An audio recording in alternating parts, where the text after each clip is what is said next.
교인들을 보면 대체로 하나님과 관계하여 세 부류로 나누어집니다. 첫째 부류는 하나님을 이기고 사는 사람들이 있습니다.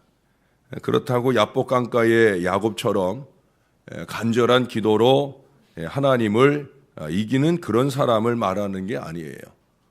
하나님을 이긴다 하는 것은 자기 마음대로 사는 사람을 의미합니다. 자기 뜻한 바대로 밀고 나가야 일이 되는 사람. 사실은 누가 하나님을 이길 수 있겠습니까? 그러나 자기 마음대로 살아가니 하나님을 이긴 거나 마찬가지가 되는 거죠. 하나님께서는 그에게 아무 역사도 나타내시지 아니하십니다. 근데 많은 사람들이 예수를 믿는다고 하면서도 그렇게 하나님을 이기고 삽니다. 사실은 예수를 믿는다 하는 것은 이제 내가 나의 주인이 내가 아니라 하나님입니다 라는 이 믿음으로 사는 게 예수를 믿는 건데, 그 삶의 양태를 보면 절대 하나님이 자기를 주장하고 있지 않아요.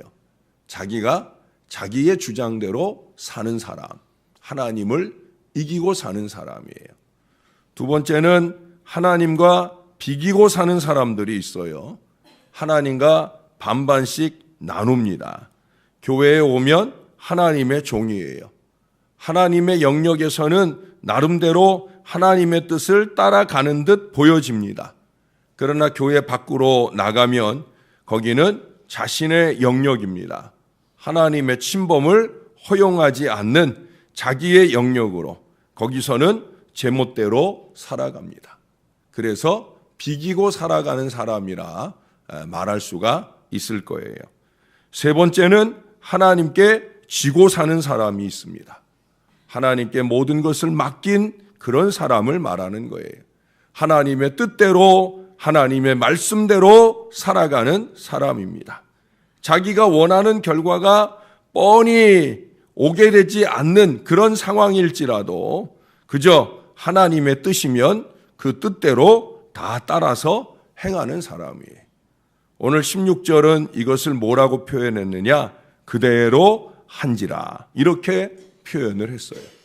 우리가 지금 3일째 이와 유사한 표현들을 보고 있는 거예요.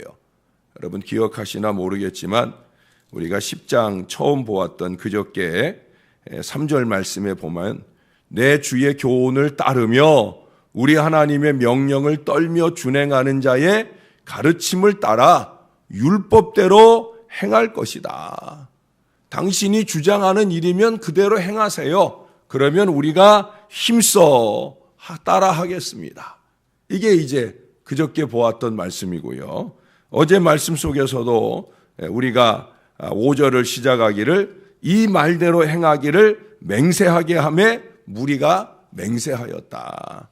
12절에서는 당신의 말씀대로 우리가 행하는 것이 마땅하다라고 그렇게 말씀하기도 했었습니다. 그리고 이제 오늘 세 번째, 3번째 얘기하기를 뭐예요? 그대로 한지라. 그대로 했다라고 말하고 있는 거예요. 아내를 버려야 하고 자식도 등져야 되는 일이라고 그랬어요.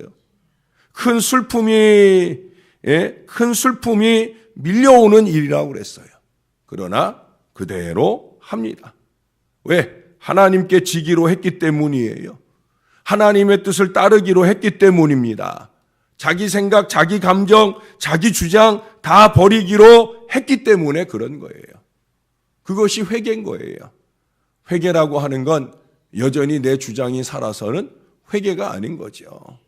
내 잘못을 깨닫고 내 잘못을 뉘우치고 그것을 이제는 행하지 않기로 다짐하고 하나님의 말씀대로 돌이켜 살아가는 것, 그것까지 되어져야 그것을 우리는 회개라고 하는 거예요. 그것이 진정 잘못을 뉘우치는 것이고 하나님 중심으로 모든 것을 이해하고 받아들이는 건강한 믿음의 삶이 되어지게 되는 거예요. 오늘날 사람들이 자기의 죄를 깨닫지도 못하고 죄를 깨달을지라도 이와 같은 회개의 자리로 못 가는 사람들이 너무나 많은 것을 보게 됩니다. 저는 어제 여기 10절을 읽을 때 제사장 에스라라고 하는 호칭이 참 마음에 다가왔어요. 오늘 16절에서도 보면 제사장 에스라가 하는 표현으로 이 에스라를 부르고 있는 걸 보게 됩니다. 7장을 여러분 기억하셔요? 7장에서는 제사장 에스라 앞에 덧붙이는 말이 있었어요. 학자 겸 제사장. 학자 겸 제사장 에스라. 그렇게 했었는데 이제 그 학자 호칭은 사라져 버리는 걸 보게 됩니다. 학자라고 하는 것은 오늘날로 말하면 박사. 옛날에 성경 개역 한글에는 학자라고 안 하고 학사라고 했었어요. 그게 학사가 오늘날 대학 나온 사람을 말하는 학사가 아니라 오늘날로 얘기하면 성경 박사, 신학 박사, 목회학 박사라고 하는 거예요. 저같이 무식하고 학문 없는 사람의 어리석은 시기심이 아니라 할지라도 오늘날 목사님들 중에 신학 박사, 목회학 박사, 아무개라고 불리워지는 걸 더 원하는 분들이 있습니다. 심지어 예배 인도할 때나 설교할 때 성직자 가운을 입는 게 아니라 박사 가운을 입는 것을 더 즐겨하는 목회자들이 많이 있습니다. 여러분, 그러한 모든 것들이 어제 말씀드렸던 허탄입니다. 허탄. 하나님 중심이 아니라 사람 중심이라는 거예요. 하나님께 보이기 위해서가 아니라 사람들에게 보이기 위한 거라는 거예요. 아직도 자기가 살아있어요. 아직도 자기 자랑이 가득합니다. 여러분 사도행전 21장에 가서 보면은 거기 바울이 3차 선교 여행을 끝나고 예루살렘에 가서 교회 지도자들 앞에 선교 보고를 합니다. 에베소 교인들이 가지 말라고, 그가 오는 여정 중에 많은 사람들이 예루살렘에 가지 말라고, 가면 큰일 난다고. 그럼에도 불구하고 바울이 성령에 매여 예루살렘에 갑니다. 그 예루살렘에 가서 선교 보고를 할 때 사도행전 21장 19절에 보면 그 선교 보고의 내용을 이렇게 말하고 있습니다. 바울이 문안하고 하나님이 자기의 사역으로 말미암아 이방 가운데서 하신 일을 낱낱이 말하니, 하나님이 자기의 사역으로 말미암아 이방 가운데서 하신 일을 낱낱이 말하니, 자기가 이방 지역에서 간 자기가 한 일을 말하는 게 아니라는 거예요. 어떤 역사와 이적이 일어나고 내가 어떤 말씀을 전하니 어떤 일들이 일어나고 내가 한 어떤 일들을 말하고 있지 않아요. 자기의 선교 보고를 하는 것이 아니라는 거예요. 자기를 통해서 하나님께서 무슨 일을 하셨는지, 하나님께서 하신 일을 말하고 있다는 거예요. 그래서 그 다음 20절에 보면 그들이 듣고 하나님께 영광을 돌렸다. 할렐루야. 그 기록을 우리에게 적어 보내고 있어요. 바울이 선교 보고한답시고 자기 자랑만 했으면, 자기 치적을 나타내려고 애를 썼으면 그들이 하나님께 영광 돌렸겠어요? 입이나 삐죽거리겠지요. 바울이 하나님께서 하신 일을 말하니까 사람들이 하나님께 영광을 올려드리더라는 거예요. 저나 여러분들의 헌신이나 사역이 그래야 되는 거예요. 뭘 조금만 하면 내가 합내 우쭐거리고 자랑하고 목사가 이름을 불러주기를 바라고 와서 칭찬의 말을 건네기를 바라고, 그런 마음이 요만큼도 없더라는 거예요. 왜? 내가 하는 게 아니라 누가 해요? 하나님이 하시니까. 하나님이 하시는 거예요. 바울은 다메섹 도상에서 하나님께 무릎 꿇고 난 이래로 계속 하나님께 지고 살았어요. 철저히 하나님의 지시하심을 따라갔다는 거예요. 마지못해서 아니고 좋아서 그렇게 했다는 거예요. 그게 그의 위대한 사명의 생애를 이룬 비결이 되고, 그를 통해서 복음이 확산되고 하나님이 영광을 받으신 이유가 되어지는 거예요. 여러분 오늘 18절 이하를 보면 이 어려운 실천의 테이블 가장 먼저 끊는 사람들이 누구냐? 제사장 무리 중에서 먼저 이루어지는 걸 보게 됩니다. 매를 먼저 맞는 거지요. 여러분 어렸을 때 기억나시죠? 학교에서 예방주사라는 걸 맞게 될 때 그때 친구들 가운데 이렇게 줄을 섰다가 앞에 친구들 주사 맞는 거 보고는 뒤로 이렇게 줄을 바꿔서 뒤에 가서 이렇게 섰다가 또 이렇게 맞는 거 보다가 더 뒤로 가서 섰다가 그러다 결국엔 제일 끝에 가서 주사를 맞는 그런 얄팍한 친구들이 있잖아요. 간호사가 그때는 주사를 놓는 게 아니라 아주 밑갈 맞잖아요. 그러니까 간호사님들이 아주 세게 주사를 콱 꽂아요. 얄밉다는 거죠. 매도 먼저 맞는 게 좋지만 주사도 먼저 맞는 게 좋죠. 왜? 남들 맞는 거 보면서 공포감으로 떨다가 마지막 맞을 때 안 아픈 것도 아니고 더 아프게 되는 그런 순간을 만나게 되니까 주사도 맞을 때 먼저 맞는 게 좋은 거지요. 여러분, 어차피 가야 할 길이라면, 어차피 해야 할 일이라면 물러났다 가지 말고 빼다가 가지 말고 먼저 할 수 있어야 될 줄로 믿습니다. 무엇보다 교회의 직분자라면 더더욱더 그래야 되는 거예요. 먼저 제사장들이 그랬어요. 그 다음 23절에 보면 레위 사람들이 따랐어요. 24절에 보면 노래하는 자, 문지기 등 성전 봉사자들이 또 그랬어요. 그리고 나서 맨 마지막에 일반 이스라엘 사람들이 쭉 하고 있는 내용들을 25절 이하에 말씀해 주고 있습니다. 저는 이 부분을 읽으면서 참 보기 좋다. 앞장설 사람들이 앞장서는구나. 오늘날로 얘기하면 목사가 앞장서고 그 뒤에 장로님들이나 안수 집사님들이나 권사님들이나 서리 집사님들이 뒤따르고 그리고 평신도들이 어린아이들이 따라가더라. 얼마나 보기 좋아요. 앞장서서 본을 보이는 거지요. 뒤로 물러나지 않고 의연하게 먼저 회개할 일 회개하고 먼저 청산할 일 청산하고 있다는 거예요. 그러니 자연히 따라하게 되더라는 거예요. 목사라도 처음이라 마음이 흔들릴까 봐 여기 19절에 보니까 혹시라도 처음이라 마음이 흔들릴까 봐 19절에 보면 그래요. 다 손을 잡아 맹세하여. 혼자 하면 힘들잖아요. 어렵잖아요. 그러니까 다 손을 잡고 함께 맹세한다는 거예요. 서로 믿음의 용기를 북돋아 주면서 함께 한다는 거예요. 함께 이루어낸다는 거예요. 이 선두그룹이 합력해서 선을 추구하니까 그 다음은 술술 풀리게 되는 거예요. 그야말로 자동이 되는 거죠. 자동.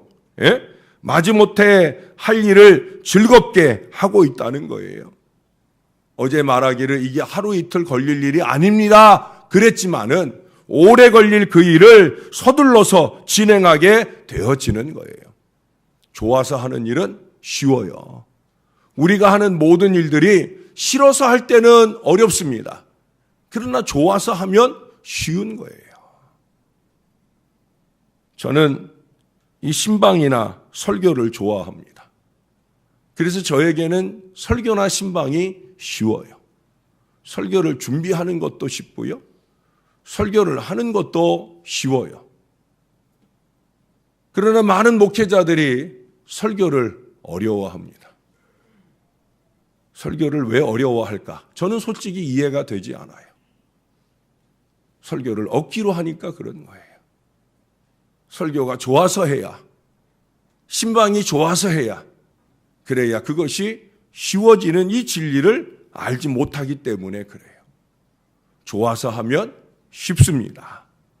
요즘엔 제가 이제 부교육자들과 같이 신방을 다니다 기도가 필요한 때 부교육자들한테 기도를 시키지만 그게 다 이유가 있어요. 제가 옛날에는 교인들하고 같이 권사님들이나 이런 분들하고 같이 옛날에 신방 다녔는데 신방 갈 때면 부탁을 하는 거예요. 자기 기도시키지 말라고. 예배 인도할 때 목사가 쭉 기도했으니까 뭐 음식 같은 거 내놓으면 다과기도 정도 한마디는 해줘야지. 그래서 제가 처음 교육자 생활을 할 때 기도를 부탁을 했더니, 예?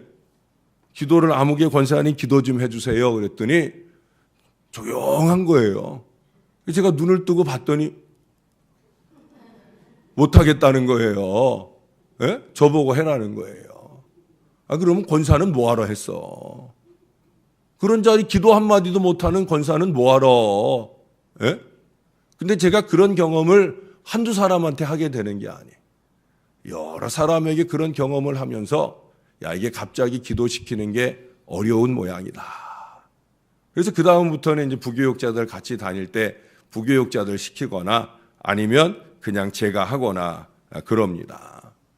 여러분, 왜 그런 현상이 나타나요? 기도를 어려워하니까 그런 거예요. 기도가 왜 어려워요? 기도를 좋아하지 않으니까 그런 거예요.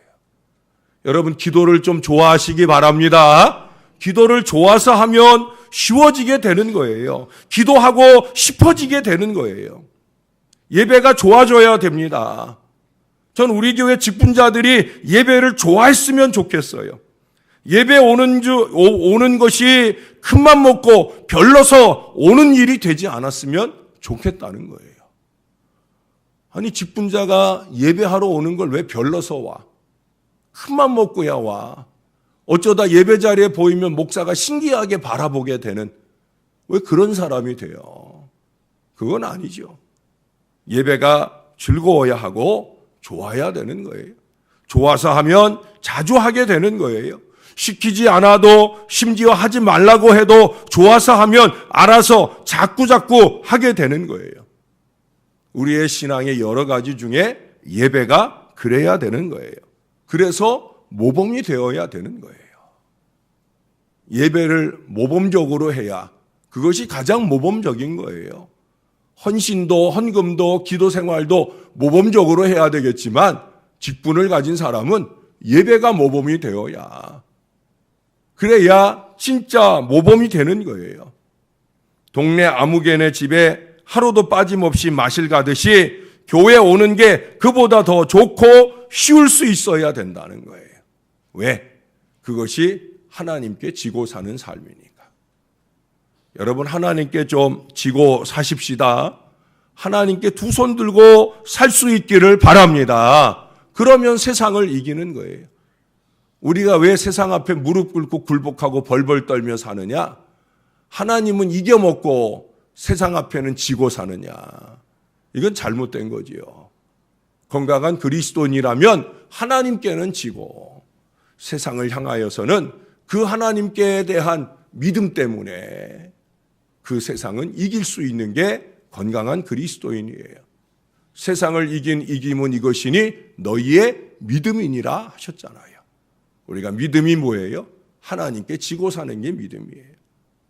하나님께 지고 사는 믿음을 가지고 세상을 능히 이길 수 있는 건강한 그리스도인, 참 그리스도인, 저와 여러분이 그런 주님의 자녀들이 다 되시기를 우리 구주 예수님의 이름으로 간절히 축원합니다. 기도하겠습니다. 좋으신 아버지, 감사합니다. 오늘도 즐거움으로 새벽 아침을 깨우고 예배하는 이 주의 자녀들을 우리 하나님께서 기뻐하실 줄로 믿습니다. 예배가 이유나 핑계를 들어 하지 못할 일이 되는 것이 아니라 예배를 열심히 하며 즐겁게 할 수 있는 이 믿음 가운데 거하게 하신 이 주의 자녀들이 그렇게 하나님 앞에 늘 지고 사는 건강한 신앙인생들이 되게 하여 주옵소서. 내 속에서 나의 주인이 내가 아니라 주님이 되는 성령의 메인 사람, 하나님이 자기에게 하신 일을 말할 수 있는 하나님의 사람, 우리가 그렇게 살아갈 수 있도록 은혜를 베풀어 주옵소서. 남들은 어렵게 생각하는 일들을 우리는 좋고 쉽게 할 수 있는 강력한 그리스도인, 그러한 그리스도인이 될 수 있기를 위하여 예배를 좋아하고 기도를 좋아하고 헌신을 좋아하는 건강한 믿음의 사람들 다 되도록 은혜를 베풀어 주옵소서. 내일 거룩한 주일 또 우리의 예배와 헌신을 기다리시는 우리 하나님 앞에 나아오기를 주저하지 않는 저희들 되게 하여 주옵소서. 그러기 위해 오늘 하루 주일을 잘 준비하도록, 목사도 주일을 잘 준비하고 온 교인들도 주일을 잘 준비하고 그렇게 주님 앞에 나아오기가 주저되지 않는 하나님의 사람들이 되게 하여 주시옵소서. 그래서 하나님께는 영광이 되고 우리에게는 기쁨이 되는 은혜 생활이 내일도 이어지도록 주여 우리와 동행하여 주시옵소서. 감사합니다. 예수님의 이름으로 기도합니다. 아멘.